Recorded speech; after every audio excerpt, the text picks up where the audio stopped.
parcial, Buenísimo. para subir las notas, para cualquier tipo de comunicación. Gracias, profe. Bueno, arrancamos entonces.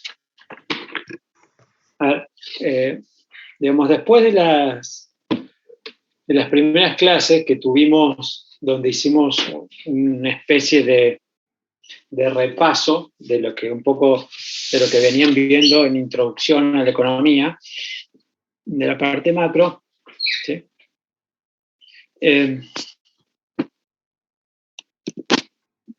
Vimos que, digamos, una parte importante de la macroeconomía se basa en el estudio del nivel de producción, ¿no? Digamos, nosotros vimos que era una de las variables más importantes, digamos, dado que está muy vinculada con un montón de otros aspectos, tanto económicos como sociales, ¿no? El nivel de producción influye y determina el nivel de desempleo, ¿sí? Eso afecta a la pobreza, a indicadores de salud, de bienestar, de educación, ¿no es cierto? Entonces, digamos, una parte muy importante de la macro tiene que ver con el estudio de cómo se determina ese nivel de producción en una economía. ¿Y por qué? ¿Sí? Esto no lo vimos, ¿sí? Vamos a hacer una especie de introducción a los temas que vamos a empezar a ver ahora, ¿sí? Si yo tengo un eje, ¿sí? un gráfico con dos ejes, espera un segundito, ¿sí? Y acá, en uno de los ejes, pongo el tiempo, ¿sí? O sea, la cantidad de años, y acá en otro eje pongo el PBI,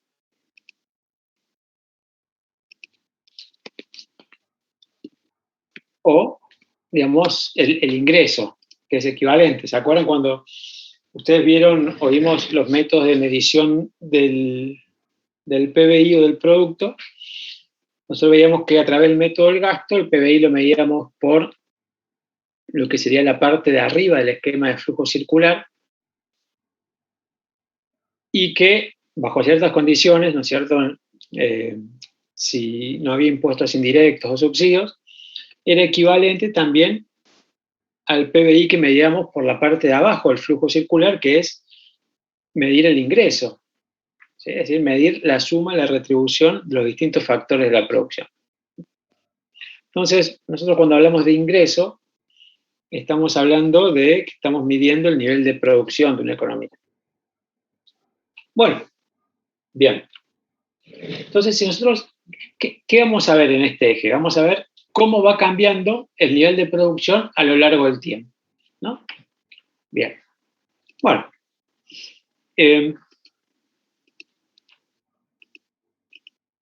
Hay una... Si nosotros analizamos esto, ¿sí? ¿Qué vemos? Que a lo largo del tiempo el nivel de PBI va subiendo, ¿sí? Ahora, ¿cómo vamos a llamarle a este nivel de producción? Vamos a llamarle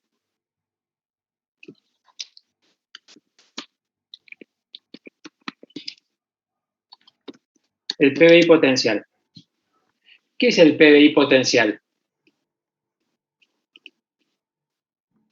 ¿Alguien tiene idea?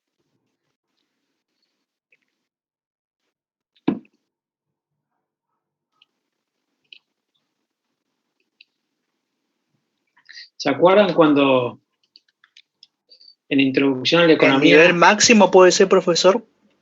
Bien, el nivel máximo tiene que ver con con eso.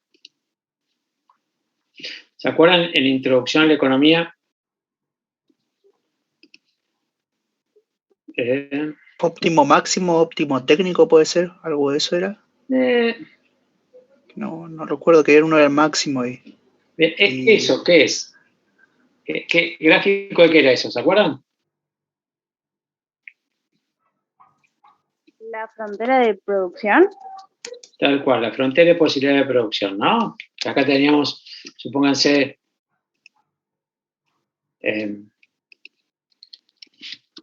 una economía que producía autos y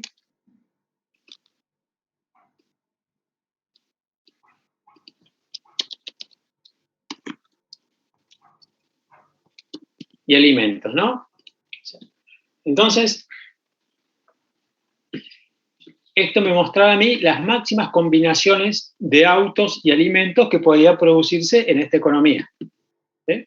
O sea, esto obviamente mostraba, digamos, el costo de oportunidad de un bien en términos de otro, pero más allá de eso, me daba una idea de cuál era la producción máxima que podía alcanzar esta economía, ¿no?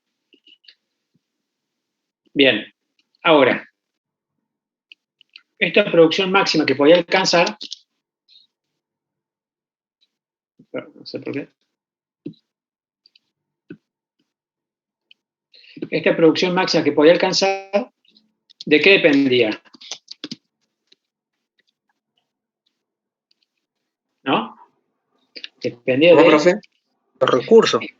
Claro, por un lado dependía, o digamos, El recurso de tiempo. en la cantidad de recursos estaba dada o estaba fija, es decir, yo tengo cierta cantidad de recursos naturales, de capital, recursos humanos que puedo usar para fabricar estos dos bienes. Y después también la tecnología estaba fija, ¿no? Entonces, con la cantidad de recursos y después la tecnología, que esta tecnología es lo que a mí me permite transformar los recursos en bienes, ¿no? Entonces, dados estos dos supuestos, esta frontera de posibilidad de producción me mostraba cuál era el límite máximo que se podía producir, ¿no? Ahora, si yo quería producir acá, ¿qué pasaba? Era producción inalcanzable. Era inalcanzable, ¿sí? Con los recursos y la tecnología que tengo hoy, no puedo producir esta combinación. Y producir acá Es ineficiente. era ineficiente. ¿Ineficiente en qué sentido? No estaba De que aprovechando los podías recursos. producir más. Tal cual. O sea, a ver, si nosotros en economía arrancamos del supuesto de que los recursos son escasos, que no tengo la cantidad suficiente de recursos para satisfacer a todas las necesidades que hay, y encima no lo uso, ¿sí? La ineficiencia pasa por ese lado, ¿no? Pero bueno, y un punto sobre la frontera era un punto eficiente, porque significaba que yo estaba usando todos los recursos, es decir, no estaba desperdiciando nada. Bueno, la idea de PBI potencial, ¿sí?, es similar al valor de la producción sobre la frontera de posibilidades de producción, ¿no? ¿Puede decir eso de nuevo, por favor?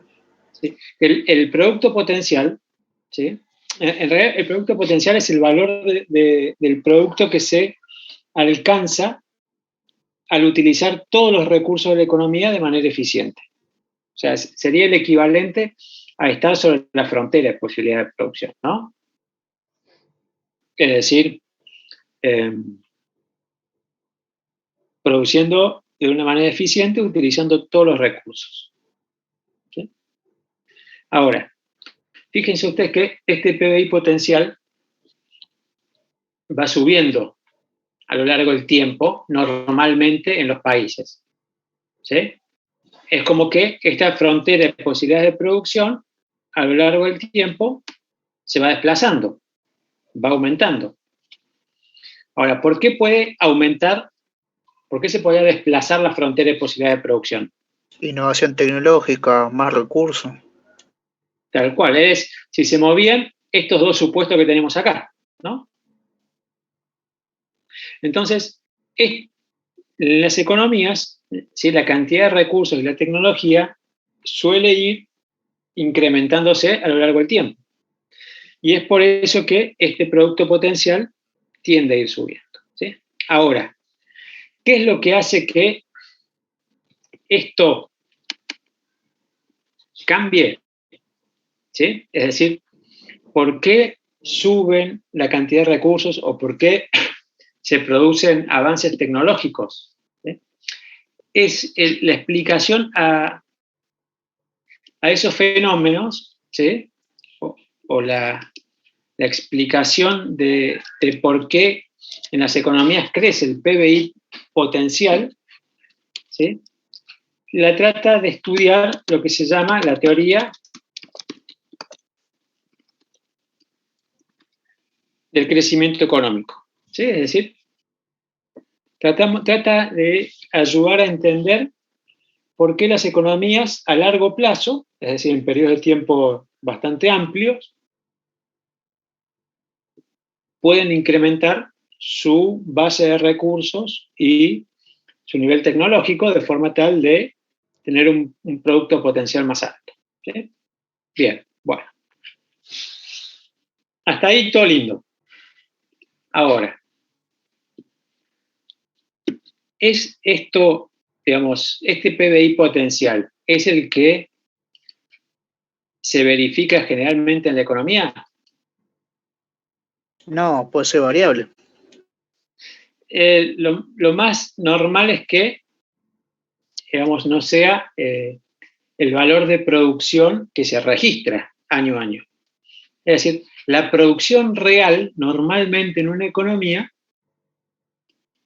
se mueve así.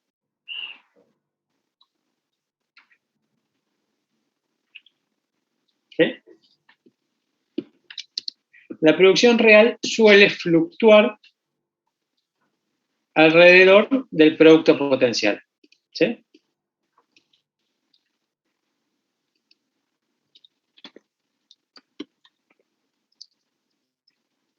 Profe, Sí. si ese PBI potencial era el límite de la frontera de producción, ¿cómo es posible Sí. que el PBI real esté por encima en Bien. algún momento? Muy buena, sí, muy buena pregunta y ahora vamos a ver eso, ¿no? A ver, el PBI real, digamos, o las economías, la producción suele ir fluctuando, ¿sí?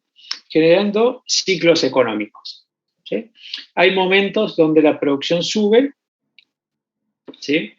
Hasta alcanzar la parte más alta, que es la cima o el pico del ciclo, y después las economías quizás su producción empieza a bajar, ¿sí? Puede entrar en una recesión o en una depresión, ¿sí?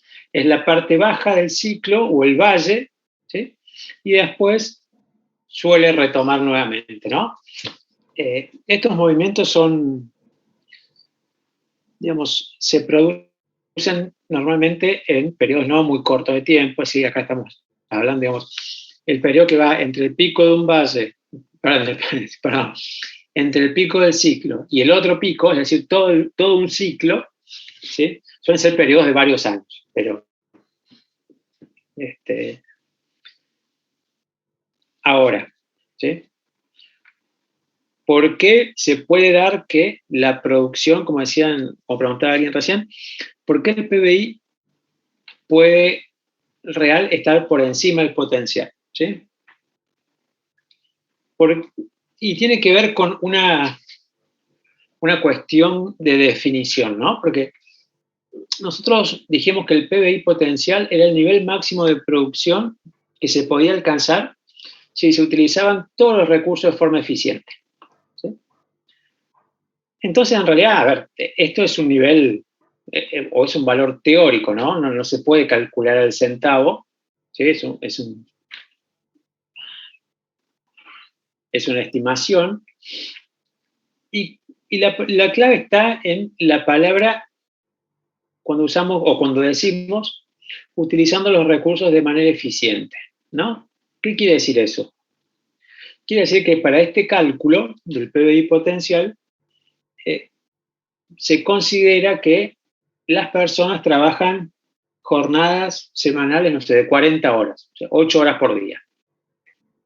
Que para producir se usan las máquinas más eficientes, es decir, las que generan menores costos, ¿sí? O tienen mayor productividad, que se utilizan las tierras y los recursos naturales que generan también o que presentan la productividad más alta, ¿sí?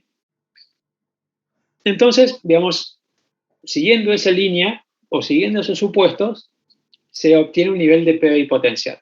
Ahora, ¿se puede producir, digamos, a nivel macro un PBI más alto que eso? Sí, se puede, pero ¿qué pasa? Si hay una mayor demanda, ¿sí?, que justifica aumentar la producción, ¿qué es lo que suele hacerse? ¿No? A ver, ¿qué suelen hacer no sé, los dueños de los negocios en la época de Navidad con la contratación de personal? Aumenta. Aumenta y también, digamos, llamás a gente nueva y gente que ya está trabajando la hace hacer horas extras, ¿no? Digamos, empezamos a trabajar horas extras. Y lo mismo pasa en cualquier industria, ¿no? Cuando hay una mayor demanda y hay que hacer frente a un aumento. Por temporada quiere decir entonces que hay esos picos de elevación. Depende de la temporada, ¿no? A ver, hay sectores que son cíclicos, pero no apunto a eso, que son estacionales, perdón.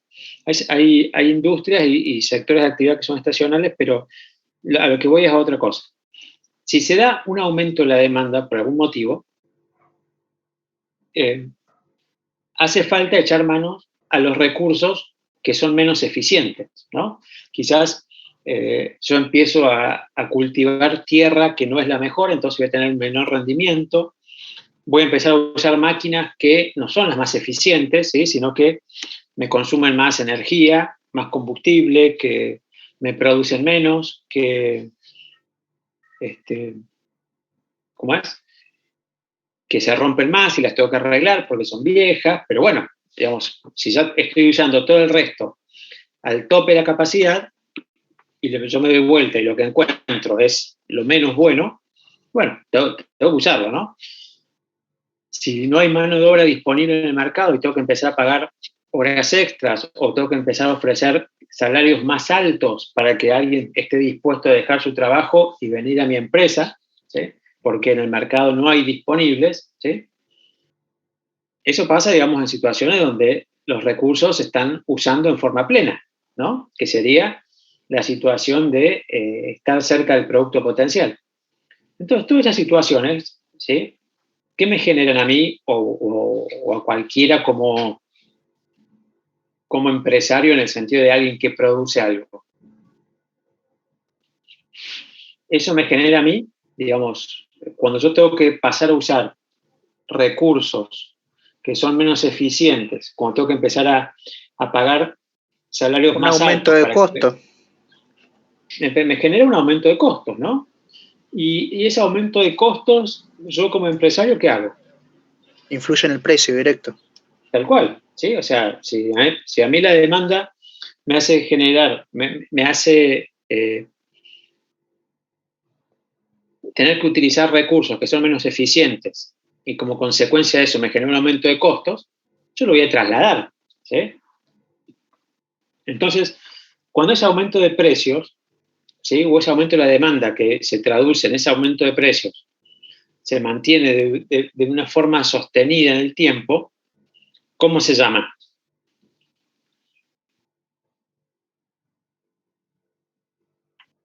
Inflación, ¿no? Claro, digamos, cuando el aumento de precios se da en forma generalizada y a su vez se sostiene en el tiempo, se llama inflación, ¿no? Entonces, cuando la economía está produciendo, acá en la parte alta del ciclo,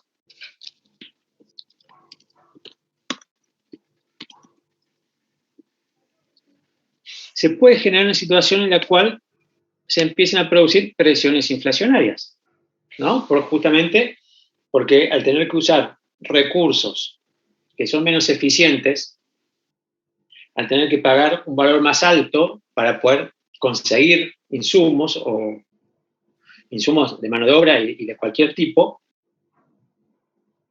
eso me genera un aumento de costos que se termina trasladando a los precios, ¿no? Entonces, que la producción real esté por acá, por encima en la parte alta del ciclo o por encima del producto potencial, no es tan bueno, ¿no? Porque la inflación, lo van a ver más adelante también, pero podemos adelantarlo un poquito, tiene costos, ¿no? Tiene costos para la economía. ¿Cuáles son esos costos? El impacto sobre los consumidores. Por un lado, el impacto sobre los consumidores, es decir, la pérdida de poder adquisitivo, ¿sí? Y la pérdida de poder adquisitivo que genera la inflación, encima, afecta en mayor medida a los grupos de menores ingresos. ¿Por qué? Porque los grupos de ingresos más altos, quizás, imagínense ustedes, dueños de empresas, dueños de negocios, ante un aumento de los precios general, ¿qué hacen? Hace que sus productos también aumentan, ¿no es cierto? Entonces, digamos, de alguna medida tienen una forma para protegerse de la inflación. Después, los trabajadores en relación de dependencia del sector formal, es decir, los que están en blanco, cuando se da un proceso inflacionario, digamos, aparecen los sindicatos, ¿no? Que, digamos, en mayor o menor medida, digamos, ayudan a proteger algo el salario de las personas, ¿no? Entonces, las personas de ingresos medios tienen cierta cobertura en algunos momentos, digamos, como que pierden menos, ¿no? Pero los de ingresos más bajos, que generalmente son personas vinculadas a trabajo en el sector informal, ¿no es cierto?, el sector en negro, tiene menos posibilidades de protegerse contra la inflación, ¿no? Porque la posibilidad de ir a pelear por un aumento de sueldo es más difícil, ¿no? En esos casos. No tenés nadie que te represente, no tenés protección de ningún tipo, entonces muchas veces los salarios no formales son los que más pierden contra la inflación. Y más allá del hecho de que también como ese grupo de la población consume un porcentaje más alto de sus ingresos, ¿no? Porque, digamos, su consumo absorbe la mayor parte, en ese sentido también los afecta mayormente. Eso por un lado, ¿no? Ese es uno de los costos de la inflación, que es el costo social, que es el impacto en mayor medida sobre la gente de menores ingresos. Y el otro impacto tiene que ver con el funcionamiento de la economía en sí, ¿no? Es un impacto que le puede pegar a cómo funciona la economía. Porque en este caso, ¿cómo sería la idea? Imagínense ustedes que están pensando poner una heladería, ¿sí? Están analizando la posibilidad de poner una heladería. ¿Qué es lo primero que van a hacer? ¿No? ¿Qué es o primero, segundo, no sé, pero digamos, ¿qué es lo que harían antes de poner una heladería? Analizar las presiones impositivas, los costos. Los ingresos. No, no, o sea, a ver, claro, hacer una cuentita en un papel, en un Excel, lo que sea, pero más o menos, o sea, vos querés saber si vas a poner plata en una heladería, el negocio que sea, vos tratás de ver si tus ingresos van a ser superiores a tus costos. En realidad sí vale la pena invertir, ¿no? Es lo que haría cualquiera. Ahora, cuando vos estás en un proceso inflacionario importante, quizás como el de Argentina, y estás pensando realizar una inversión digamos, importante, digamos, del tipo de inversiones que mueven la demanda de trabajo, digamos, son inversiones que se recuperan en periodos de tiempo quizás más elevados. Y si vos no podés proyectar cuáles van a ser tus gastos, porque los precios suben, algunos suben más, otros suben menos, si no tenés idea cómo van a cambiar los precios de tus insumos, el precio del producto que vos vendés, porque la inflación es muy alta y se da un lío de cambio de precios que no tiene ninguna lógica. ¿Qué haces si estás en esa situación?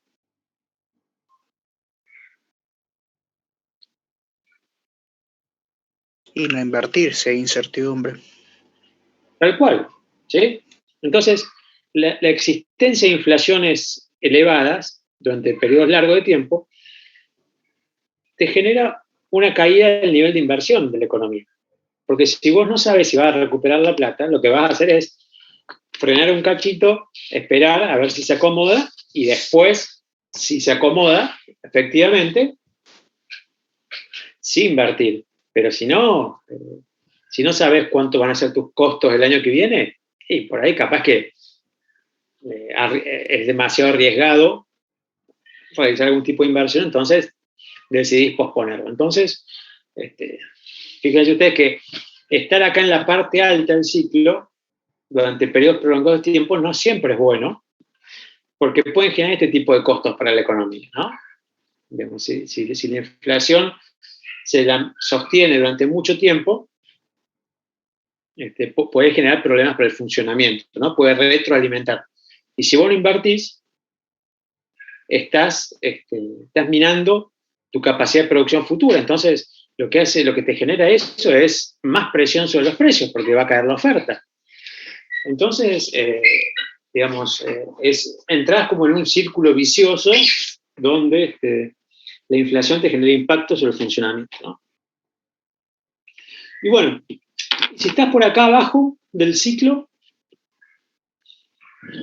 ¿qué problema te genera ahí?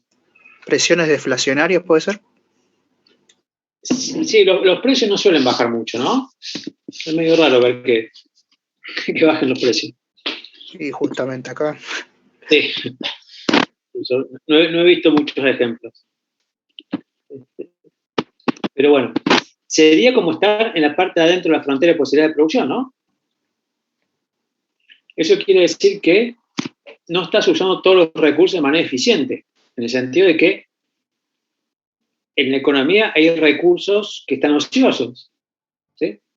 Entonces, esos recursos ociosos, digamos, dentro de lo cual está la mano de obra, te puede generar problemas como, por ejemplo, el desempleo, ¿sí?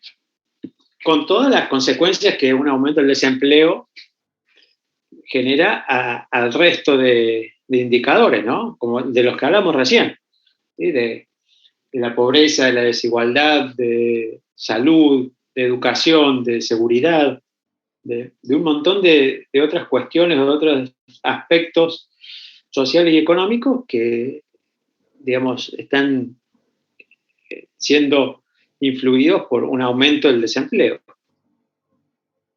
Entonces tampoco es bueno que la economía o que la producción se encuentre por debajo del producto potencial, ¿no?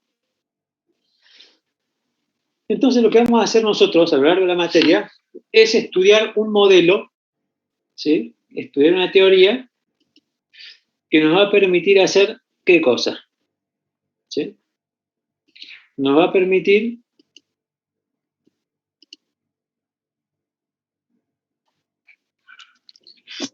es imposible eliminar estos ciclos del todo, pero sí tratar de analizar cómo se determina este nivel de producción, es decir, esta línea verde, para a partir de eso poder diseñar instrumentos de políticas públicas, que tengan como objetivo, ¿sí?, tratar de reducir estos desvíos, ¿no? Es decir, que la producción real se desvíe lo menos posible de la producción potencial, ¿sí? Entonces,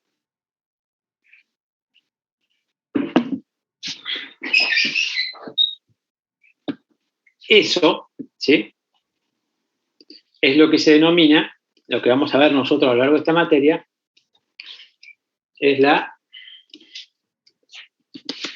teoría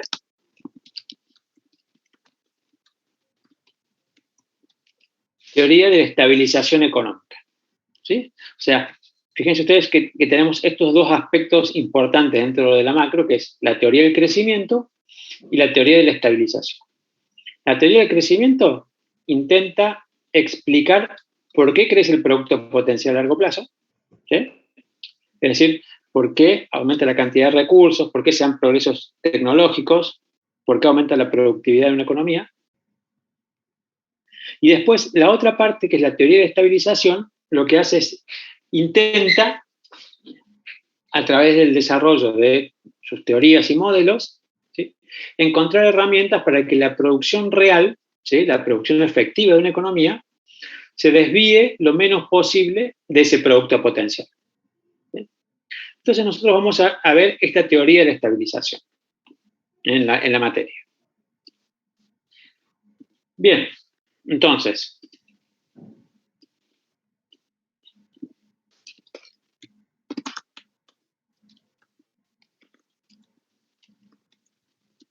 la teoría de estabilización económica, ¿sí? Para ver esto, lo hacemos, digamos, en dos partes. En la primera, ¿sí?,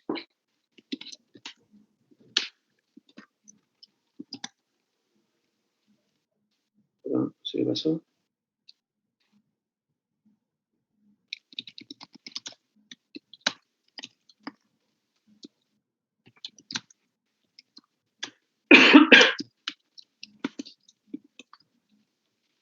¿Sí?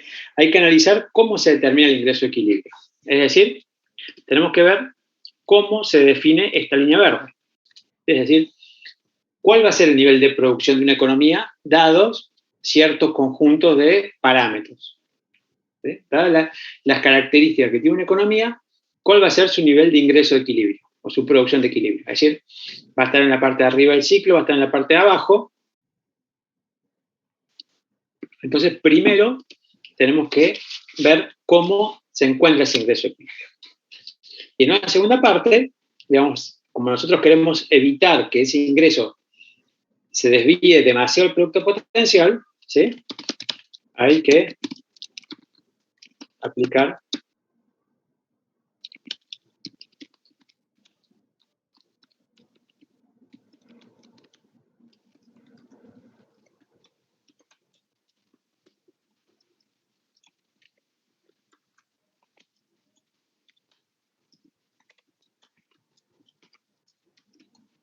hay que tratar de encontrar y aplicar algún tipo de política económica que a mí me permita reducir ese desvío, ¿no?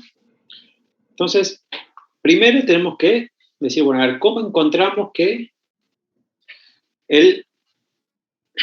o cuál va a ser el nivel de producción de equilibrio en la economía? Entonces, para encontrar eso, ¿sí?, para determinar el nivel de ingreso de equilibrio, nosotros vamos a partir de, ¿se acuerdan? De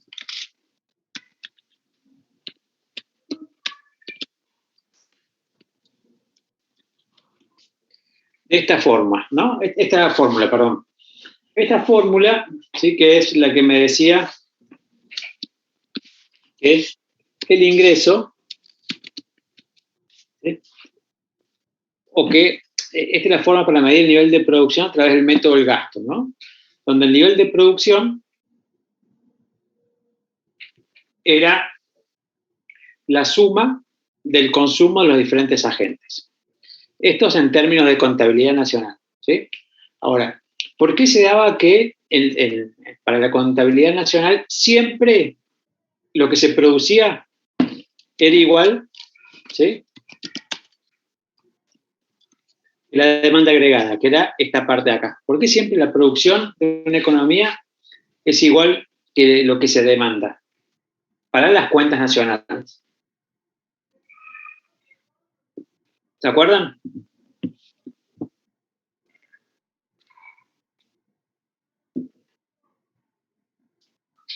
Tiene que ver con que este componente de inversión, ¿sí?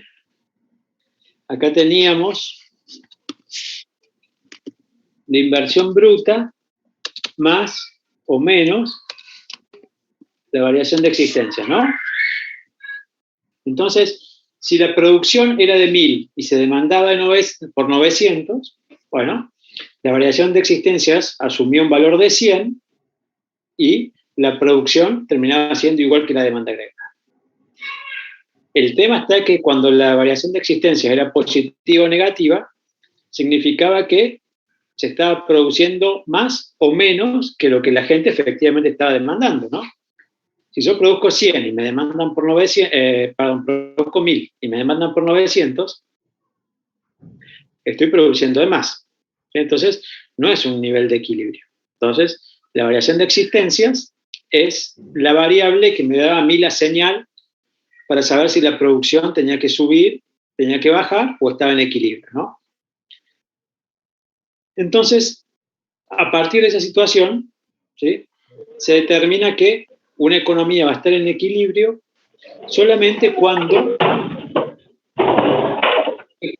esta función, que para las cuentas nacionales, chico, ¿alguien puede apagar el micrófono?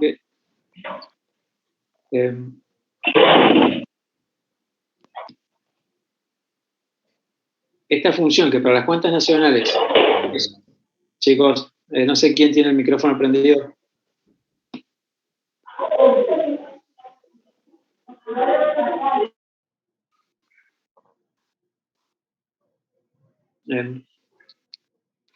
Es una identidad para las cuentas nacionales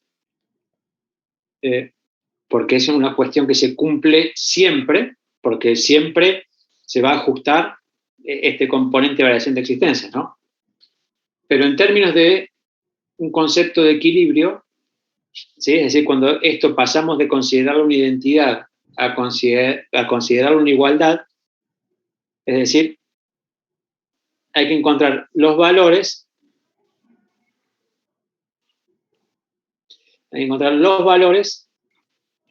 para los cuales la variación de existencias es de 0. ¿Sí? Entonces, nosotros, la forma en la cual vamos a encontrar el nivel de producción de equilibrio es resolver esta ecuación, ¿sí?, pero bajo la condición de que esta variación de existencias sea de 0. ¿Sí? Entonces, el valor que surja al resolver esa ecuación me va a decir cuál va a ser el nivel de ingreso de equilibrio de esta economía. Es decir, en qué lugar de esta línea verde voy a estar yo, si más arriba, más abajo o sobre el producto potencial. Entonces, tenemos que resolver esta ecuación, ¿no? Ese es el objetivo, porque una vez que nosotros hayamos visto cuál es el nivel de producción de equilibrio, a partir de ahí vamos a poder desarrollar o aplicar distintos tipos de políticas para tratar de reducir ese desvío, ¿no?, del que charlamos antes. Entonces, para eso tenemos que ir viendo qué forma tiene cada uno de estos componentes, es decir, el consumo de las familias, la inversión, el gasto público, las exportaciones y las importaciones, ¿sí? Entonces, en estas primeras unidades lo que vamos a hacer es, vamos a ir incorporando, ¿sí?, cada uno de estos conceptos, ¿sí?, de a uno, y vamos a ir analizando y estudiando qué forma tienen cada uno de estos términos, ¿sí?, el consumo, la inversión y demás, y de qué variables dependen, ¿no?, para, digamos, a medida que vayamos avanzando en la materia, vamos a ir agregando cada término hasta poder tener, digamos, el modelo completo, ¿sí? Entonces, es como que vamos a ir armando una especie de torre, ¿sí?, donde con cada unidad se va montando sobre la anterior y se va complejizando un poco el modelo, ¿no? Entonces, esa es la idea. Y hoy vamos a arrancar viendo lo que es la función consumo, ¿no? O sea, cómo está compuesto este término y qué variables las afectan, ¿no? Bueno, ¿alguien tiene alguna duda o alguna consulta hasta ahora? Digamos, de toda esta introducción, digamos, general de lo que vamos a empezar a ver. No. Bueno, entonces, vamos a arrancar nomás. Empezamos a ver entonces específicamente lo que es el consumo, ¿no? El consumo, digamos, se define de esta manera, ¿no? Esta es la definición clásica y tiene que ver con que se entiende por el consumo a la parte, ¿sí?, del ingreso que dispone el sector familias, que tiene como destino el consumo, es decir, la compra de bienes y servicios. ¿Sí? Porque, digamos, el ingreso que tenemos nosotros, que disponemos, tiene diferentes destinos. Vamos a ir viendo que en un primer momento, como todavía no tenemos o no introducimos el sector público, cada peso que nosotros ganamos tiene dos destinos, ¿sí? El consumo o el ahorro, ¿sí? Son las dos formas en las que se puede usar el ingreso. Lo podemos consumir o lo podemos ahorrar. Obviamente, cuando aparezca el sector público, aparece un tercer destino que es el pago de impuestos, ¿no? Pero importante saber que este concepto o este término hace referencia al tipo de gasto, ¿sí?, que realizan las familias. Y tiene mucha importancia a la hora del análisis o el estudio del impacto sobre el nivel de producción, porque generalmente este término, ¿sí?, ¿se acuerdan que nosotros acá pusimos que era consumo más inversión, más gasto? ¿Sí? Este término suele representar más del 60% del total, ¿no? Entonces, lo que pase con el consumo de las familias va a generar un cambio importante, digamos, va a mover mucho la aguja a la hora de analizar el impacto sobre el nivel de producción, ¿no? Porque ¿Profe? Sí. No me quedó claro eso del 60%. ¿Sería que el consumo representa el 60% del nivel de producción de la economía? De la demanda agregada. Sí. Ah, bien. Gracias. Sí, suele, digamos, es el componente que más te mueve la aguja en general, ¿no es cierto? Por eso que la importancia que tiene. Y nosotros vamos a ver básicamente tres teorías en lo que tiene que ver con el análisis macro del consumo, ¿no? O sea, si tres teorías quiere decir, vamos a estudiar las variables que influyen sobre ese consumo, ¿sí?, usando tres teorías distintas. Una, que es esta que vamos a ver acá, que intenta explicar, digamos, cómo se comporta el consumo en un horizonte o en un contexto de corto plazo. Y después vamos a analizar el largo plazo, es decir, qué variables influyen sobre el consumo considerando un análisis de más largo plazo. Y ahí vamos a ver dos teorías diferentes. Esta es la que vamos a usar nosotros para desarrollar el modelo macro que venimos viendo, así que le vamos a dedicar un poquito más de profundidad, ¿no? Porque es la que vamos a usar para reemplazar acá, ¿no? Esta función consumo de corto plazo es la que se denomina generalmente la función de consumo keynesiana, ¿no? ¿Qué me dice esta función consumo? Que el consumo es igual a la suma del consumo autónomo y el consumo inducido. Exactamente. Acá faltó un... vamos a ponerlo así, para que quede más... Porque después lo vamos a ver.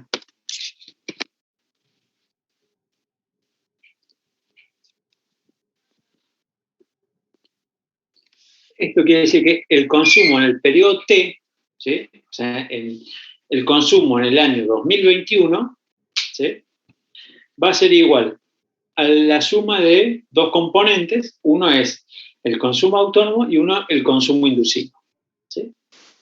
Entonces, lo importante de esta función consumo de corto plazo es que relaciona el consumo de un momento o de un periodo con los ingresos de ese periodo.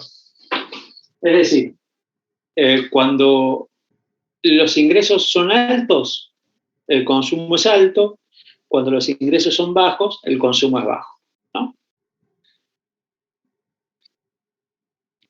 Y después vamos a ver, digamos, por qué es importante eso. Pero vamos a analizar los componentes de esta función consumo. Esta primera parte, que es el consumo autónomo, ¿sí?, es un nivel de consumo, como dice acá, que las familias van a llevar adelante independientemente de su nivel de ingresos, ¿sí? Es decir, es lo mínimo que necesitan para poder sostener los gastos habituales. ¿Sí? Podemos considerar ahí alimentación, vivienda, ese tipo de gastos indispensables. ¿Por qué? Porque imagínense ustedes que este ingreso fuera de cero, ¿no? Fuera igual a cero. Si bien esta es una variable, una función a nivel agregado, ejemplifiquémoslo para buscar un ejemplo, ¿sí? Hagámoslo como si fuera una función consumo de nosotros, ¿no? De una persona. Si mi ingreso es cero, ¿sí?, este término I por cero, esto desaparece, ¿no? Entonces, el consumo es igual al consumo autónomo, ¿sí? Entonces, eso me quiere decir esta parte, ¿no? Por eso es que acá dice que ese nivel de consumo independiente o cualquiera sea el nivel de ingresos. Ahora, ¿por qué se puede dar una situación en la cual el ingreso sea de cero y el consumo autónomo y el consumo total sea positivo? ¿Cómo se explica esa situación donde sin ingresos hay un consumo positivo? Esto lo voy a decir muy a lo gauchito. Coloquial. Es cuando, por ejemplo, no tenés aumentos de sueldo, pero ganás lo suficiente para las cuestiones básicas para subsistir. Porque cuando vos tenés un aumento en el ingreso, consumís otras cosas que no consumís habitualmente. Mejoran la calidad de vida, etcétera. Sí. ¿Parte por ahí, profe? No, yo lo que te estoy preguntando es, ¿no?, ¿cómo podés seguir consumiendo, comprando comida y pagando el alquiler si a vos te echan de tu trabajo? O sea, tu ingreso es cero. Tu ingreso es cero, desaparece. ¿Cómo? Los ahorros, profe. Pedís prestado, si tenés ahorro. Pedir prestado, ¿sí? Todas esas,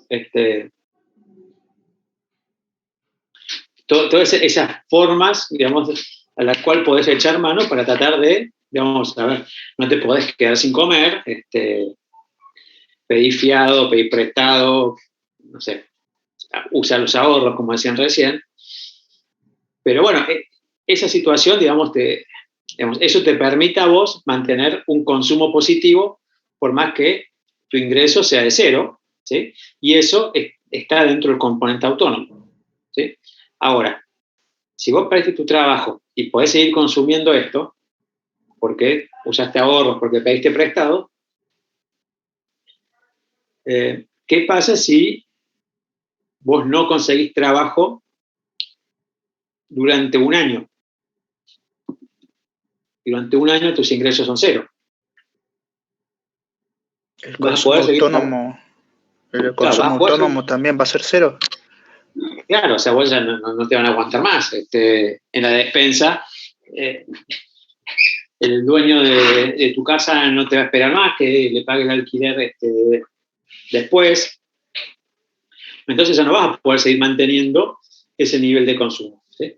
Por eso digamos que esta es una función consumo de corto plazo, y por eso que a corto plazo puede existir un consumo autónomo, ¿sí? Independiente del nivel de ingresos. Bien, entonces eso es este primer término, ¿no? El consumo autónomo y la justificación de por qué existe y por qué existe solo a corto plazo, por lo cual esta es una función consumo de corto plazo. Bien. Ahora, este segundo término, ¿no? Que dijimos que es el consumo inducido. ¿Qué quiere decir que sea inducido? Quiere decir que está afectado por, ¿no? Y lo cual es lógico que, digamos, si aumenta el ingreso, aumenta el consumo, ¿no? Si baja el ingreso, baja el consumo, ¿no? Entonces, esa es la parte del consumo que está vinculada de forma directa al nivel de ingresos, ¿no? ¿Cómo está compuesta este consumo inducido, ¿no? Esta letra, esta C minúscula, ¿no? Esta C minúscula es lo que se denomina la propensión marginal a consumir, ¿no? La propensión marginal a consumir. ¿Qué me dice esta propensión marginal a consumir? ¿No? Me muestra en cuánto sube o en cuánto cambia el consumo cada vez que el ingreso sube en una unidad. ¿Sí? Entonces me dice básicamente cuánto de cada peso adicional de ingresos voy a destinar a consumir. ¿Sí? Fíjese acá, en términos geométricos, esta propensión marginal a consumir no es otra cosa que la pendiente de la función consumo, ¿no?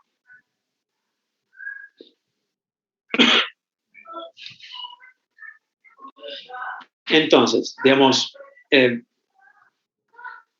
valor puede asumir esa propensión marginal a consumir?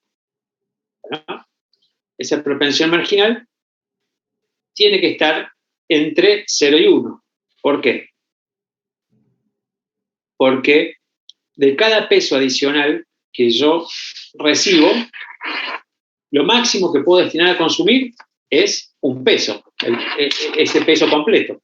Entonces, eso sería en el caso que, eso sería en el que la propensión marginal fuera de 1, ¿no? O sea, cada peso adicional lo destino totalmente a consumir. El caso mínimo sería que esa propensión marginal fuera de 0. Profe, una pregunta. Me confundí un poco con eso último. Cuando se refiere al peso en sí, ¿viene a ser todo el sueldo completo? No. A ver. Es, sí y no. No entendí eso último. Para no confundirlos. Después vamos a ver que hay otra variable que es la que te mide qué porcentaje de tu sueldo vos estás destinando a consumir. ¿Sí? Que vamos a ver que esa es la propensión media.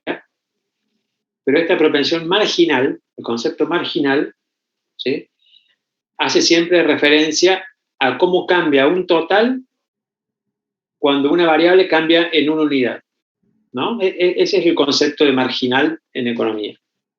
Entonces acá lo que te dice es, vamos a ponerle 0,8, ¿no? Para ponerlo. ¿Qué quiere decir? Quiere decir que de cada peso adicional que vos recibís de ingresos, vos vas a destinar 80 centavos a consumir. ¿Sí? Y los 20 centavos restantes los vas a ahorrar. Ahora, si vos tenés un sueldo de 1.000 pesos, esto quiere decir que vos vas a destinar 800 pesos de tu sueldo a consumir, ¿sí? Y vas a ahorrar los otros 200. ¿Sí? Ahí está, ahí lo entendí mejor, profe. Gracias. No, nada. Bueno, entonces, por eso es que, digamos, fíjense ustedes que la definición es la variación en el consumo dividido la variación en el ingreso, ¿no? Entonces, esto, cuando yo tengo un cociente así, me dice, ¿cuánto cambia el consumo por cada unidad que cambia el ingreso? ¿No? Eso es lo que me dice una división, ¿no? Un cociente.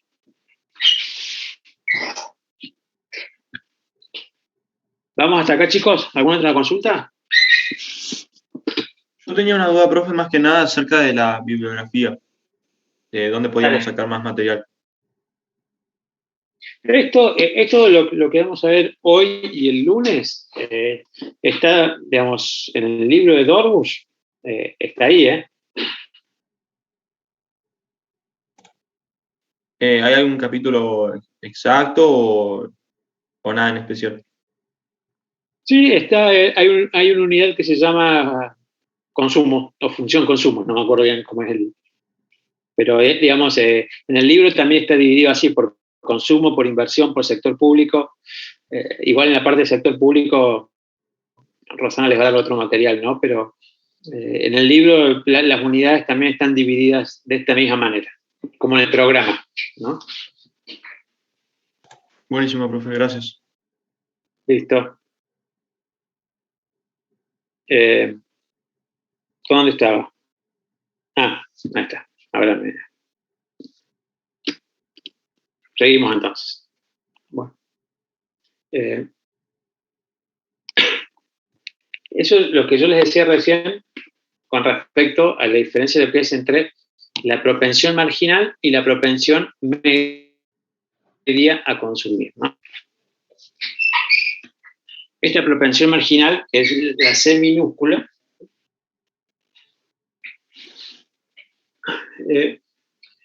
muestra, como decíamos, una idea de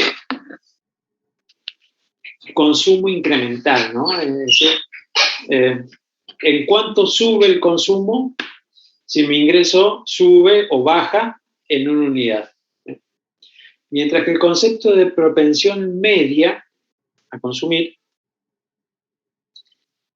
tiene que ver con cuál es el porcentaje de mi ingreso que yo destino al consumo. Y no es lo mismo, ¿sí? No es lo mismo, y lo podemos ver si quieren con un ejemplo, ¿sí? Podemos... Bueno, veamos primero esta definición acá, donde me dice que la propensión media a consumir me muestra cuánto del ingreso, ¿sí?, destino al consumo. Es decir, qué porcentaje de mi ingreso, de mi ingreso total estoy consumiendo. Y el otro es cuánto de cada peso adicional. Veamos esto de esta forma.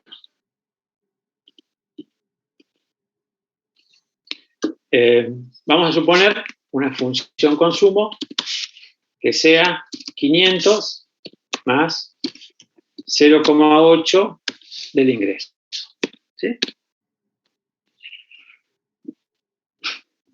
Vamos a suponer que el ingreso es igual a 1.000 pesos, ¿no? Entonces, el consumo, ¿a qué es igual? Es igual a 500 más 0,8 por 1.000, ¿sí? Consumo es igual a 500 más 800, ¿sí? Consumo es igual a 1.300, ¿no? ¿Estamos todos de acuerdo? Bien, ahora, la propensión marginal a consumir, ¿de cuánto es en este caso? 0,8. 0,8. Muy bien. ¿Sí? Porque es este. ¿Cómo lo puedo ver yo? Si yo veo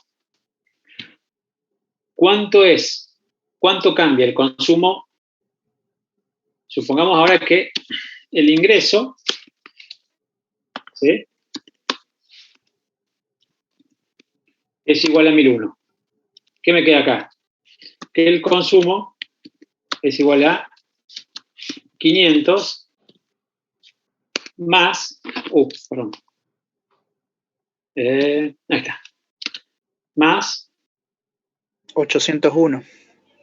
800,8, ¿no?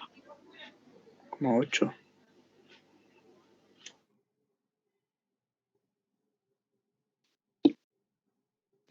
No les voy a mentir, estoy con la calculadora acá, así que con la calculadora del teléfono. Bueno. A ver, capaz que lo puedo calcular mal. Si lo calculé mal, corríjanme. Igual. No, profe, está bien. Bien. Entonces, el consumo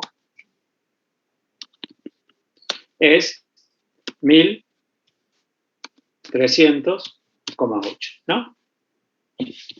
¿En cuánto cambió el consumo entre una situación y la otra? Aumentó. ¿Aumentó en cuánto? 0,8. En 0,8, ¿sí? O sea, esto es lo que me dice la propensión marginal a consumir. Es decir, si el ingreso sube en una unidad, ¿en cuánto sube el consumo? ¿Sí?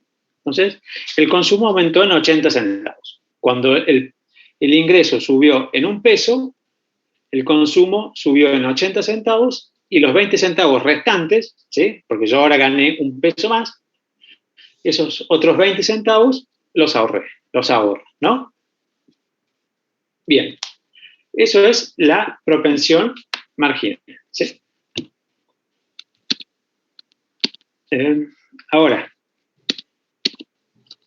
¿qué es la propensión media a consumir?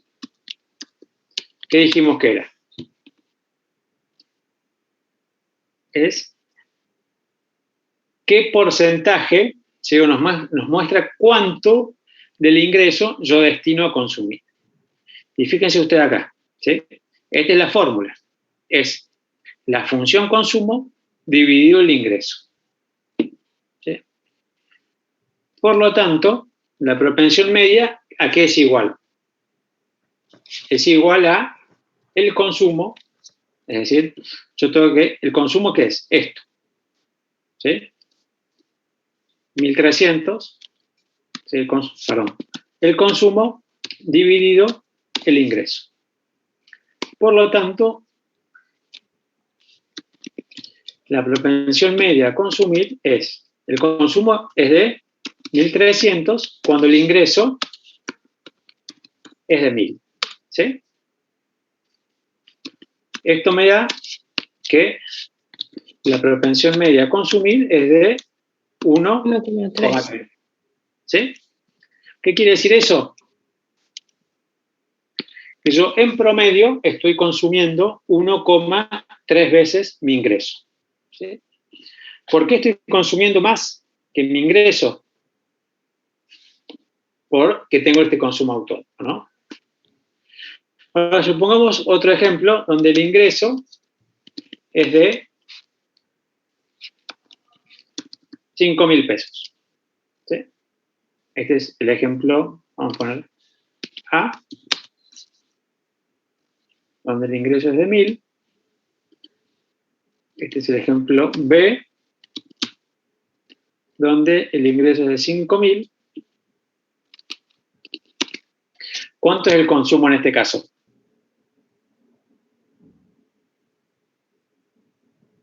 ¿Sigue siendo 500? Sí. La función consumo es la misma. Ah, bien.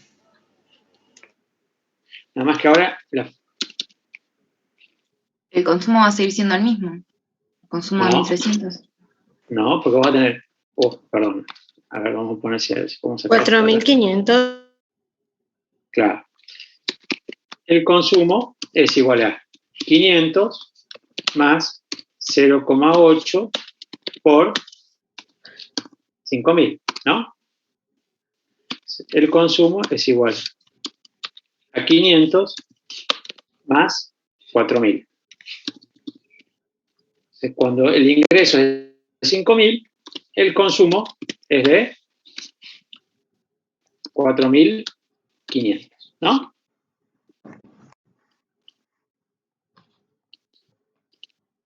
¿Estamos? Ahora, en este caso,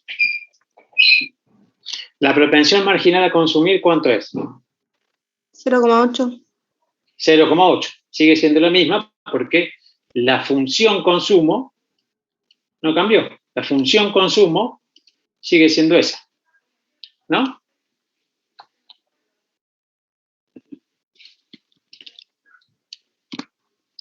La propensión media a consumir ahora, ¿cuánto es? Es el consumo. 0,9 sería. Veamos, no tengo idea, puede ser. Es el consumo, que es 4.500 dividido los 5.000, tal cual, 0,9, ¿no? Entonces, ahora la propensión media a consumir es de 0,9.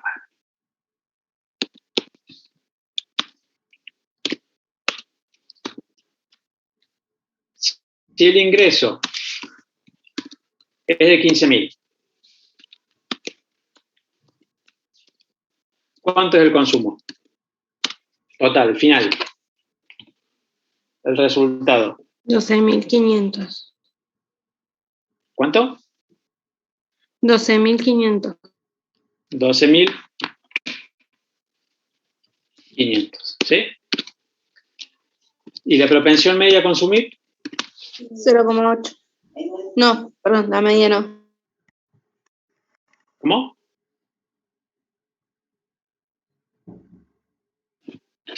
$0,83. Bueno. Perdón, que 0,83, ¿sí? Bien. Entonces, fíjense ustedes que si bien la propensión marginal, es decir, cuánto de cada peso adicional yo destino a consumir, es siempre igual, ¿sí? No cambia, la propensión media, ¿sí? Este es el tercer caso, la propensión media que estaba acá. Acá está una, acá está la otra, y acá la tercera, ¿no? Fíjense ustedes cómo esta propensión media sí cambia. ¿Sí? ¿Y qué es lo que la hace cambiar? Esto, ¿no? El consumo autónomo. Porque a medida que sube el ingreso, ese consumo autónomo es cada vez más chico en relación al ingreso total. Cuando el ingreso es bajo, ese consumo autónomo es una parte importante del ingreso, y cuando el ingreso es alto, ese consumo autónomo representa muy poquito, ¿no? Entonces, eso hace que la propensión media vaya bajando. Entonces, este número 0,9, ¿cómo lo interpreto yo? ¿Qué me dice?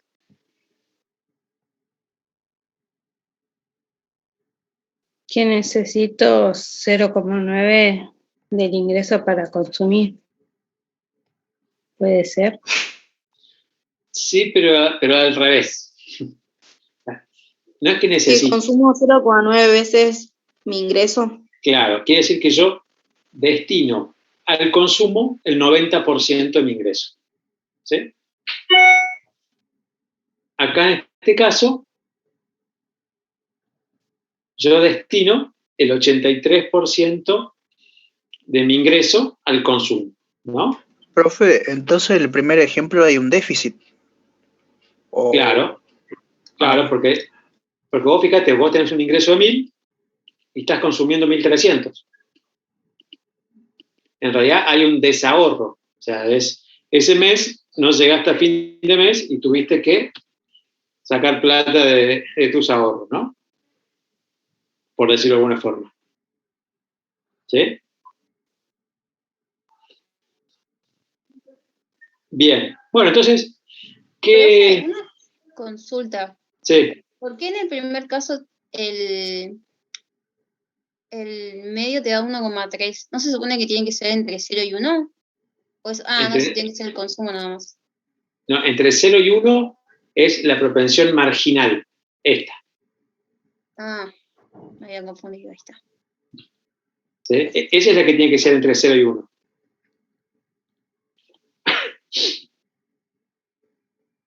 Esta, digamos, puede ser, digamos, incluso, ¿sí?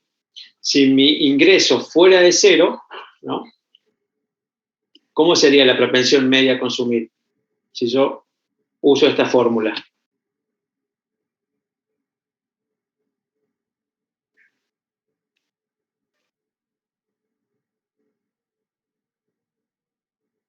Si mi ingreso es 0, ¿cuánto es mi propensión media a consumir? 0. No. No puede dividirse por un número quizás 0. ¿Y qué pasa cuando vos dividís un número por 0? El resultado es vacío. Error mat. Es error. El Excel te dice error. Pero digamos, es un número que tiende a infinito, ¿no?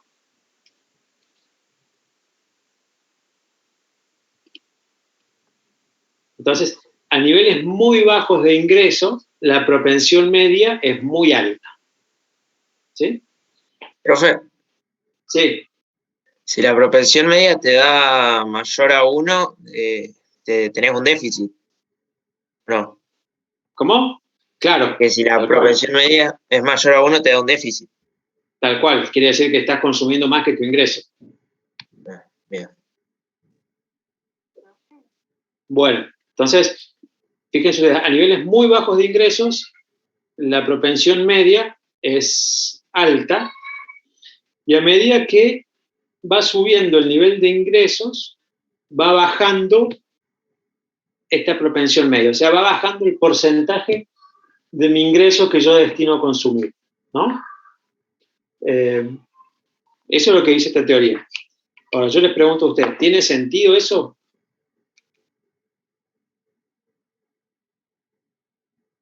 ¿Tiene sentido que a medida que aumenta el ingreso, baje el porcentaje que yo destino a consumir?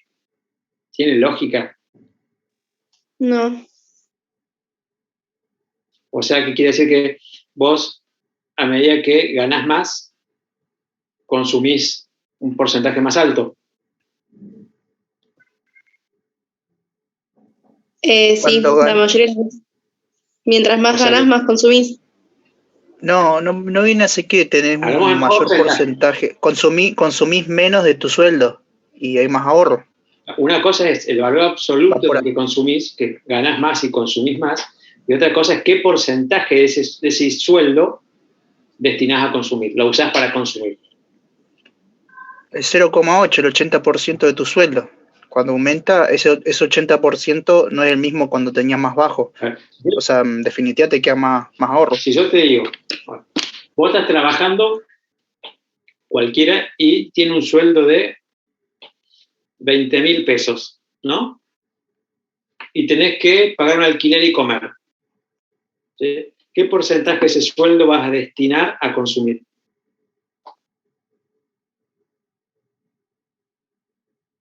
Pongamos ejemplo en la vida real, ¿eh? O sea, con los precios de las cosas de hoy. Si el ingreso el 100%. El 100% y ni así, ¿no? No vas a llegar. Bien. Si vos ganas 50.000 pesos por mes, ¿qué porcentaje más o menos podría destinarse a consumo?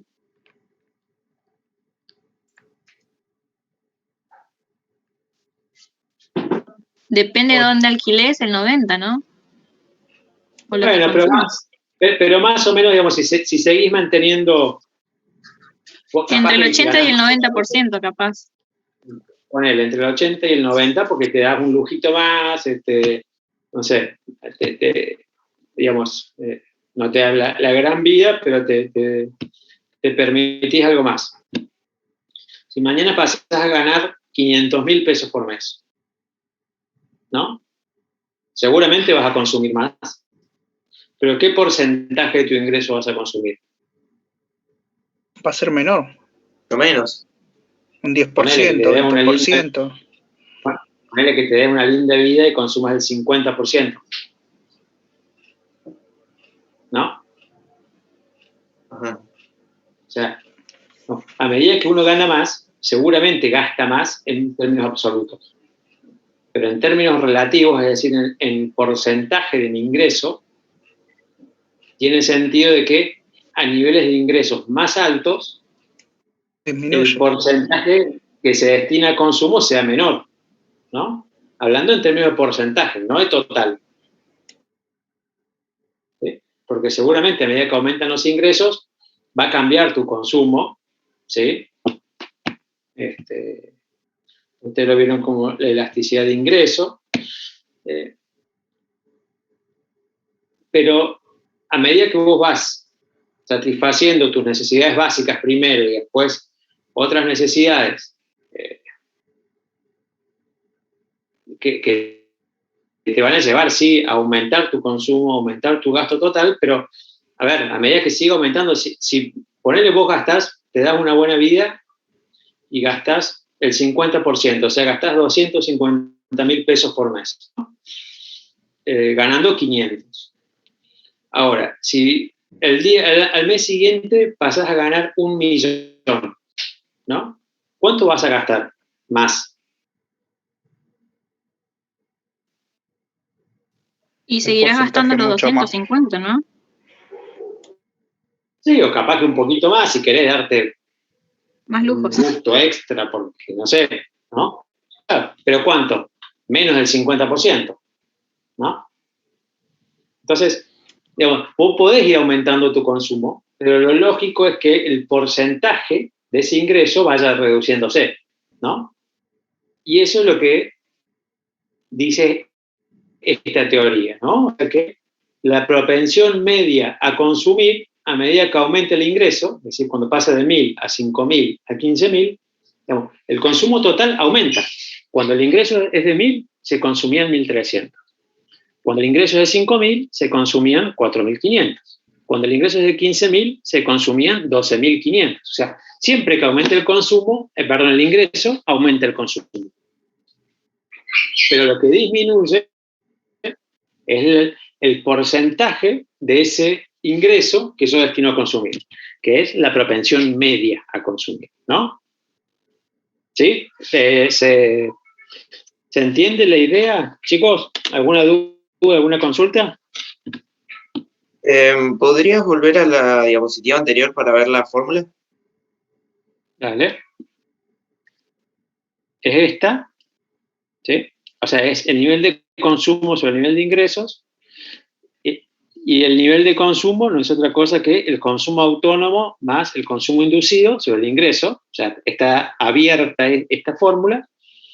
Y acá está, bueno, si vos lo separás,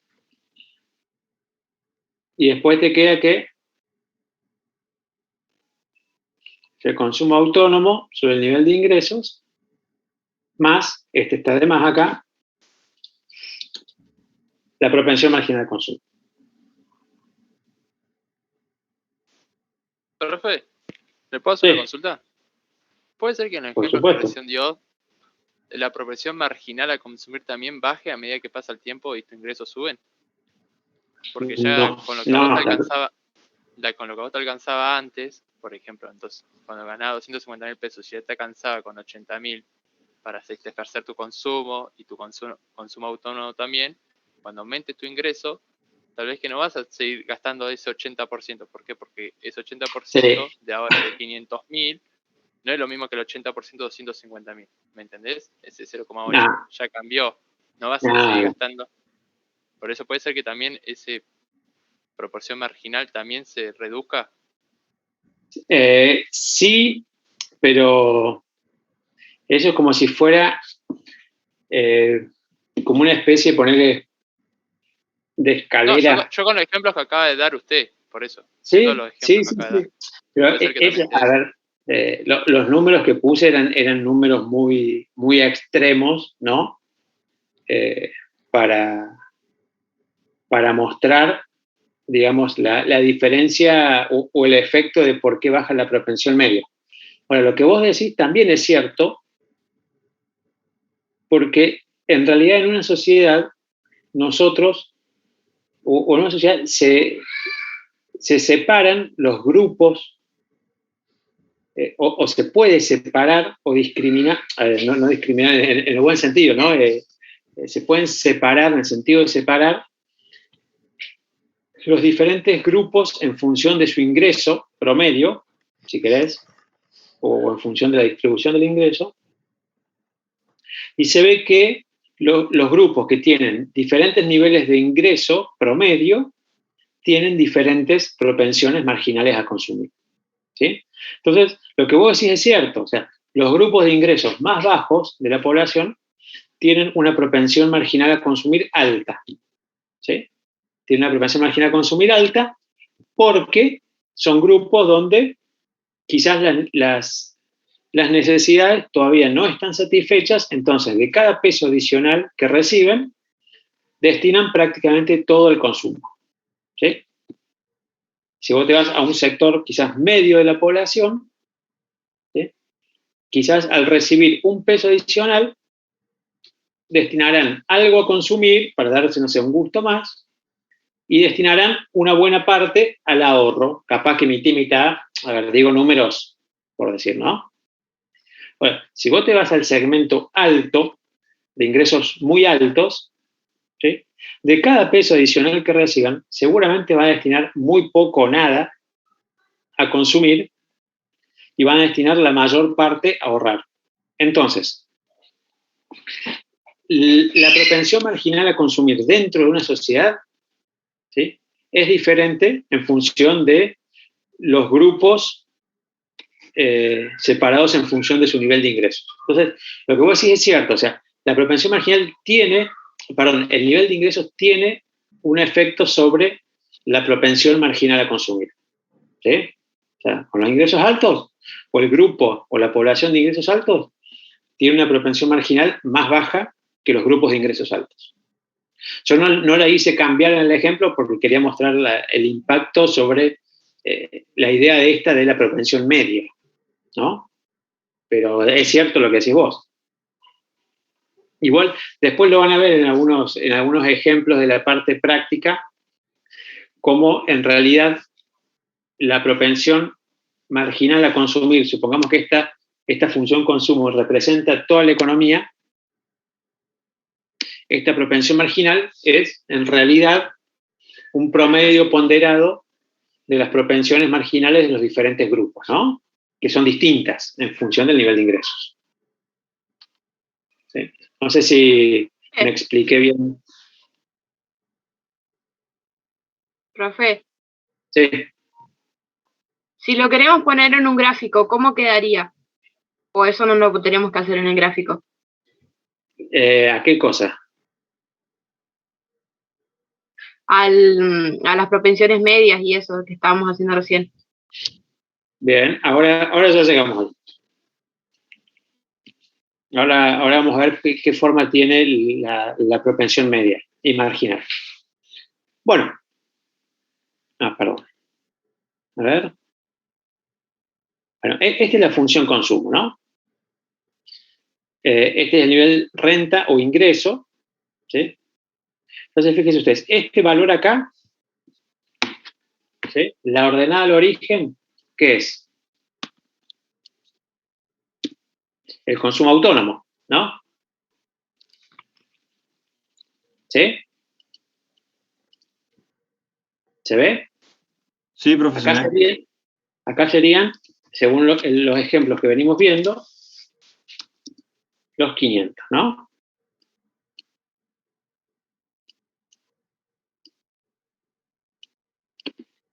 Y después me dice, para diferentes niveles de ingresos, ¿cuál es el consumo? Y la pendiente de esta función, ¿cuál es?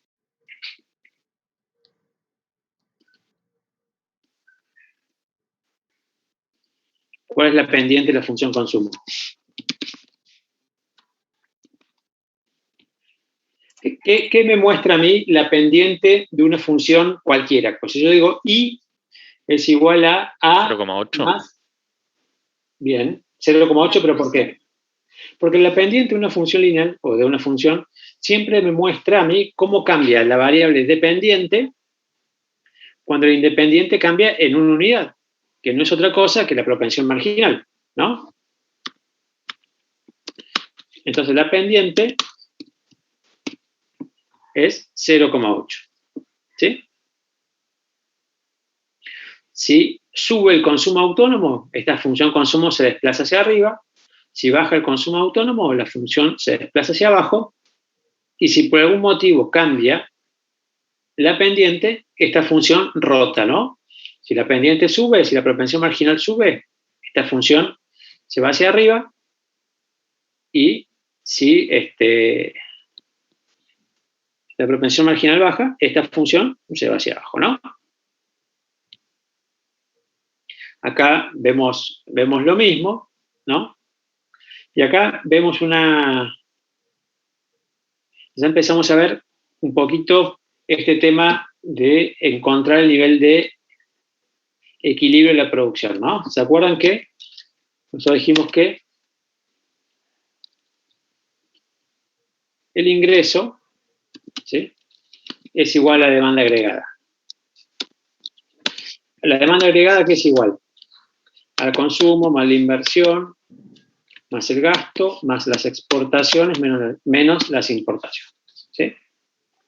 Nosotros hasta ahora venimos estudiando sobre el consumo, ¿no? O sea, por eso, por ahora, nuestra demanda agregada solamente es el consumo. Entonces, la función demanda agregada, acá, vamos a ponerle, es la función consumo.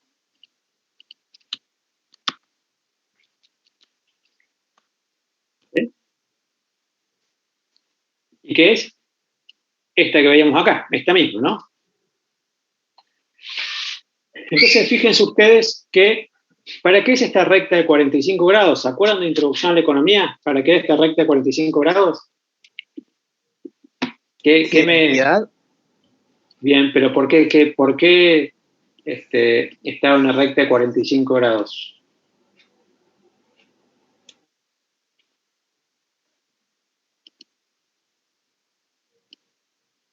Es por esto.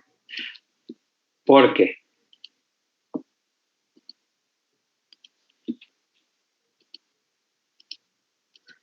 ¿Sí? Vamos a poner acá.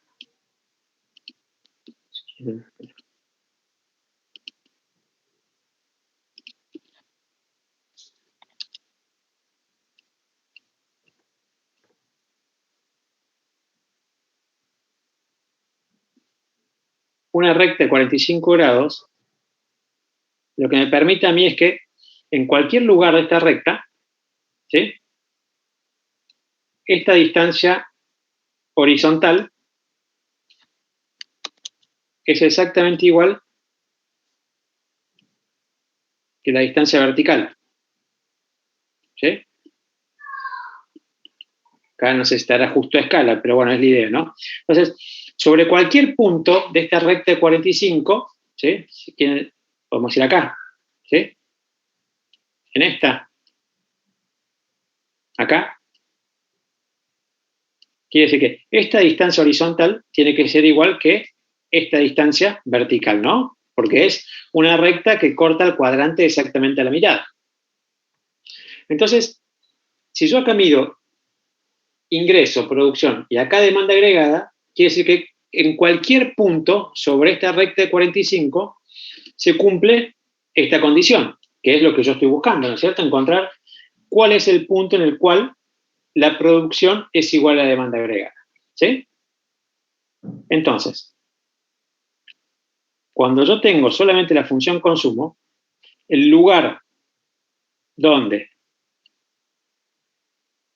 se corta la función consumo, que en este caso es la demanda agregada, porque solamente tenemos este sector, con la recta de 45 grados, punto, acá, ¿sí? Es lo que denominamos el ingreso de equilibrio, ¿no? El ingreso de equilibrio en el sentido de que todo lo que se produzca a este nivel se va a demandar y la variación de existencias va a ser de cero, ¿sí? Entonces, fíjense ustedes que ya empezamos a encontrar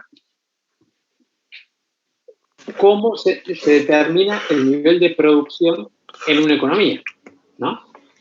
Que es donde la recta de la función consumo corta a esta recta de 45 grados, ¿sí?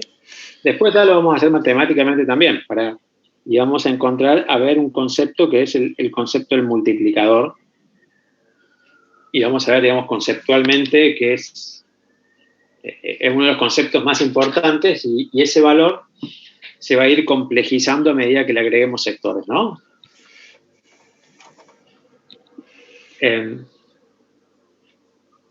Bueno, esto está, no es a consumir, sino que eso es ahorrar. Está, a ver, alguien me preguntaba, a ver si encuentro. No sé por qué está esto acá, porque en realidad esto es ahorrar.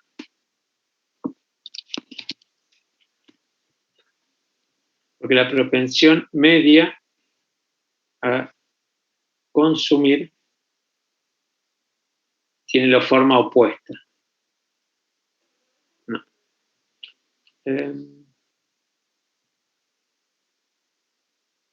Bueno, no importa. La propensión media a consumir es lo opuesto. Después, ya para la clase que viene, le muestro bien el gráfico, ¿no? Es como si fuera un espejo de esto, ¿sí? Pero que viene desde acá. Esa es la propensión media a consumir. Es un espejo de esta función. Arranca en valores muy altos para niveles de ingresos bajos, y a medida que va aumentando el nivel de ingresos, que está acá, esta función va bajando, ¿sí? Y va bajando y va, perdón, sí, y va tendiendo al valor de la propensión marginal a consumir. Y nunca la va a alcanzar, ¿sí? Es decir, se va a acercar en forma asintótica a ese valor, a esa propensión, pero nunca le va a llegar a tocar. ¿Por qué? Porque siempre va a estar la diferencia de lo que hablamos antes, ¿no? De un consumo autónomo positivo. Entonces, la propensión media a consumir nunca va a ser más baja que la propensión marginal. ¿Sí? Como acá, la propensión a ahorrar va subiendo, y esta es la propensión marginal a ahorrar, que ahora la vamos a ver. Pero bueno, para no mezclar, ¿no? Bueno, la idea de ahorro y de la función ahorro está acá porque, digamos, como por ahora venimos diciendo que todo el destino que puede tener cada peso que nosotros ganamos puede ser consumo o ahorro. Cuando nosotros estudiamos una función consumo, es que implícitamente estamos asumiendo una función ahorro, ¿no? Porque si yo encuentro cuáles son las variables que afectan al consumo, también estoy de la misma manera encontrando cuáles son las variables que afectan al ahorro, ¿no? Porque es la parte residual. Entonces, bueno, en términos generales, cuando hablamos de ahorro, lo entendemos como la parte del ingreso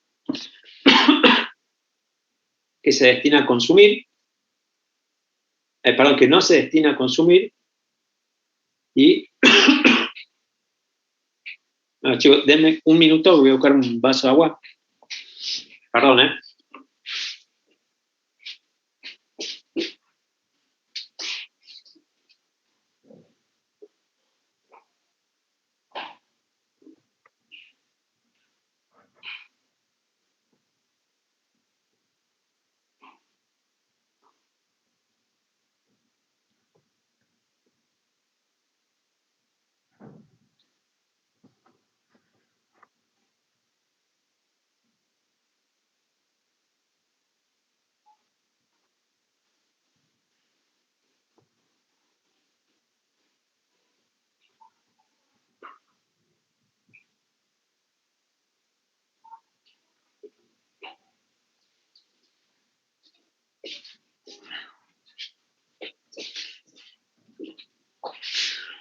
Acá estoy.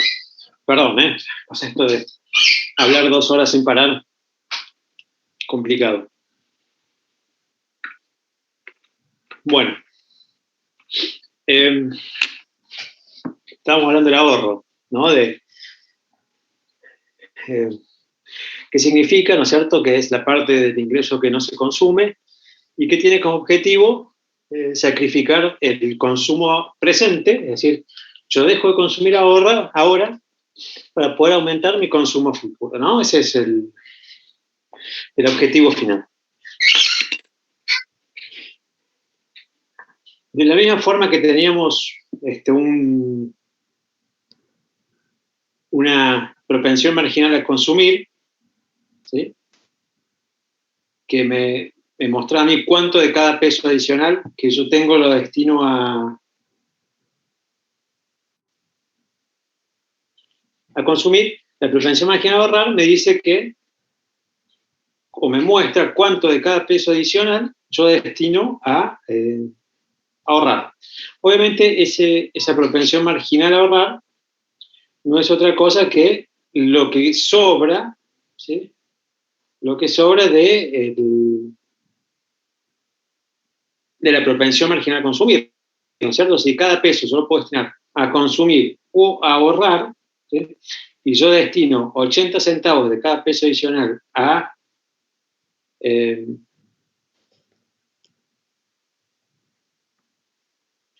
lo destino a consumir, no queda otra que los 20 centavos, o que la propensión marginal a ahorrar sean los 20 centavos que quedan, ¿no?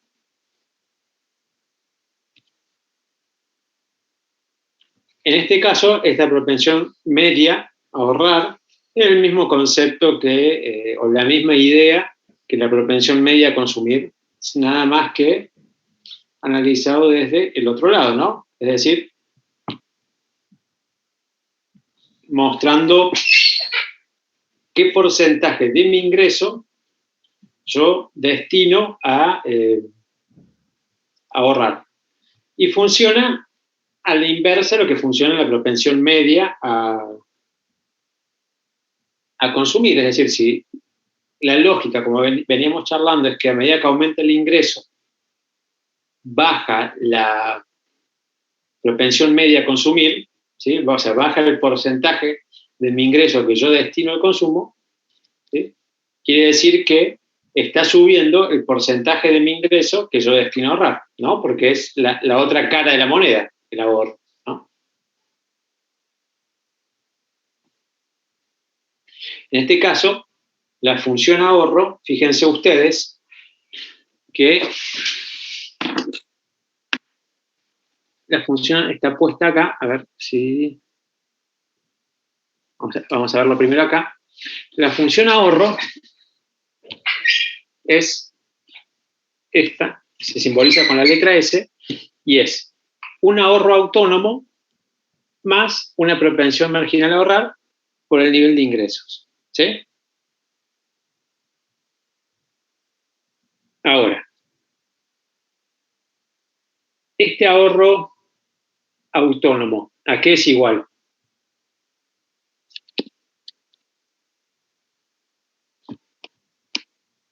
Yo pongo esto acá así.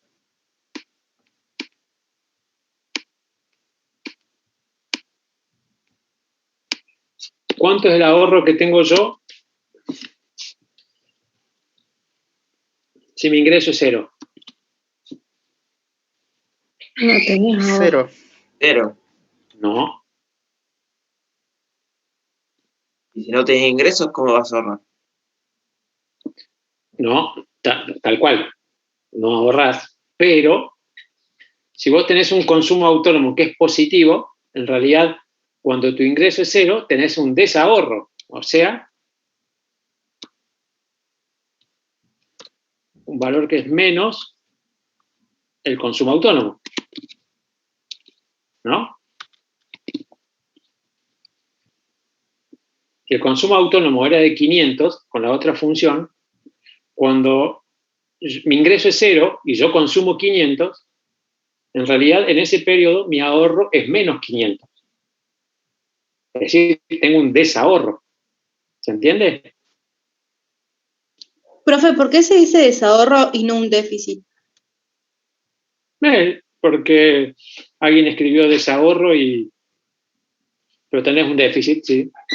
Pero vinculado al concepto de ahorro tenés un ahorro negativo, ¿no? Es medio raro, ¿no?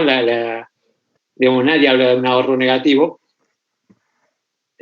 Suele hablar de deuda, pero no se usa la palabra desahorro. Pero en los libros lo van a encontrar así. Así que conviene que lo digamos así, pero es lo mismo. Bueno, entonces... Profe, ¿lo podría explicar otra vez? Pasa que no lo entendí. Bien. ¿Por qué queda con signo negativo?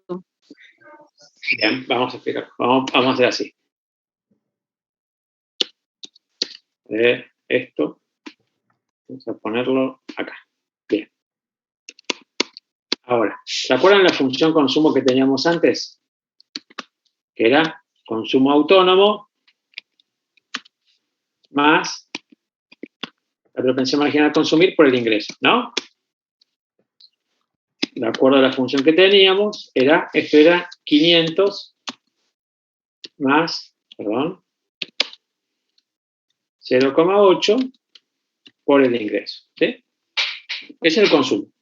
¿Qué me decía esta función consumo? Me dice que cuando mi ingreso es 0, este término desaparece y yo consumo 500 pesos, ¿no? Bien. Entonces, si cuando el ahorro es 0, yo consumo 500 pesos, cuando el ingreso es 0, yo consumo 500 pesos, quiere decir que cuando el ahorro es 0, yo desahorro 500 pesos, ¿no?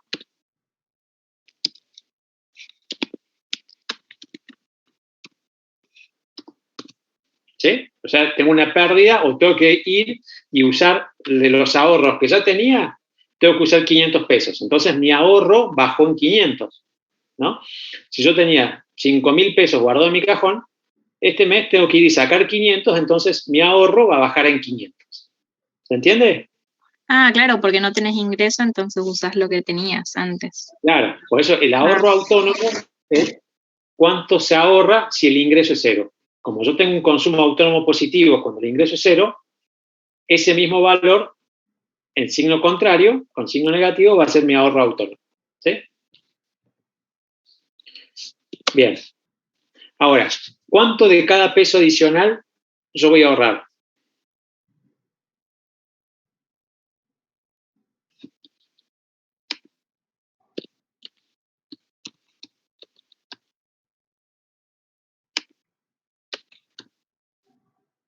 De cada peso adicional yo voy a ahorrar 1 menos 0, ¿no? Porque de cada peso yo puedo destinar al consumo o ahorro. Si yo destino 80 centavos a consumir, el restante lo tengo que destinar a ahorrar. Por eso es 1 menos 0. ¿Sí? En este caso sería más 0,2 por I. Por eso es que la función ahorro es esta, ¿no? El ahorro autónomo más la propensión marginal a ahorrar por el ingreso. Donde la propensión marginal a ahorrar es 1 menos C.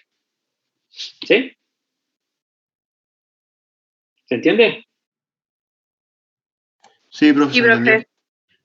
Bueno, entonces, de nuevo, igual que con el consumo, yo tengo un ahorro inducido, un ahorro autónomo y un ahorro inducido, ¿no?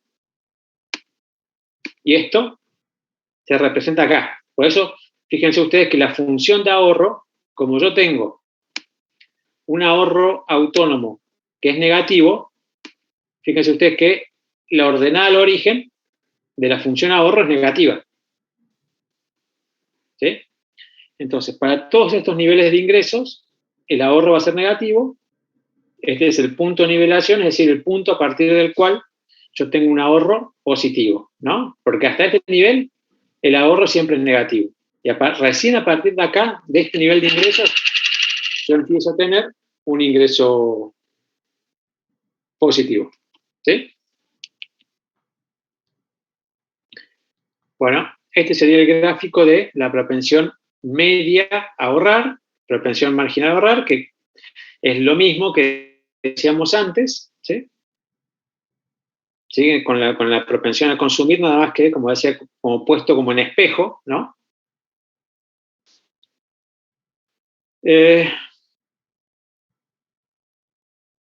Miren, fíjense acá, no me acordaba de este ejemplo, pero justo, miren, no hay mucha imaginación, es siempre lo mismo, ¿no? 500 más 0,8 de I, no sé por qué, pero bueno. Bueno, igual esto lo vemos en la clase que viene, porque ya son las 8 y no sé si tiene otra clase o qué, pero no es que ya más tiempo. Sí. No hay clases de consulta de esta materia, ¿no? Sí. De nuevo, tendría que, las tenemos que publicar en Face. Las vamos a publicar. Ah, buenísimo. Buenísimo, porque las clases prácticas con la profe, a mí particularmente no me han servido porque ella lee lo que ya está hecho y como que no podemos hacer un ejercicio, por ejemplo, desde cero. Ella solamente explica lo que está hecho, a mí particularmente no me sirve, entonces por eso preguntaba por las clases. Bueno, sí, pero hay clase de consulta. Quizás como recién arranca la materia, ¿viste? Todavía no he puesto ninguna porque no había mucho que consultar, ¿no? Pero ahora que vos me comentás esto, vamos a publicar las clases. Igual, de todas formas, si por ahí le serviría que los ejercicios se desarrollen de otra forma, a ver, siéntanse libres de transmitírselo a la profe, ¿no? Y no hay drama en ese sentido, que por ahí... No, claro, sí, pero pasa que ayer, por ejemplo, un compañero le preguntó si lo podía hacer de nuevo y ella igual le explicó sobre el ejercicio que ya estaba hecho. Entonces yo por eso preguntaba por las clases de consulta, para poder hacerlos desde cero. Está bien, bueno, igual por ahí, antes de que empiece la clase, díganselo para que sepan de que a ustedes les sirve ir desarrollándolo el ejercicio desde cero, ¿no? Así ya saben desde antes y por ahí lo pueden encarar de otra forma, ¿no? Bueno, profe, gracias. No, de nada. Bueno, ¿alguna otra consulta, chicos? Profe, el PowerPoint que está pasando con los ejemplos que dio recién, ¿lo sube a Facebook o a Petco? A Facebook. Igual también en la Petco creo que también están, ¿eh? Gracias. Lo vamos a subir, ¿eh? No, nada. ¿Alguna otra cosita, chicos?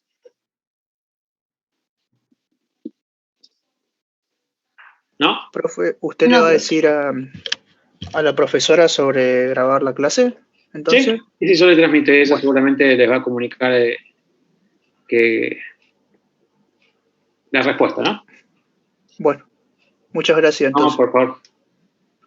Buen fin de... Gracias, chicos, igualmente. ¿Alguna otra consulta? No, profe, gracias.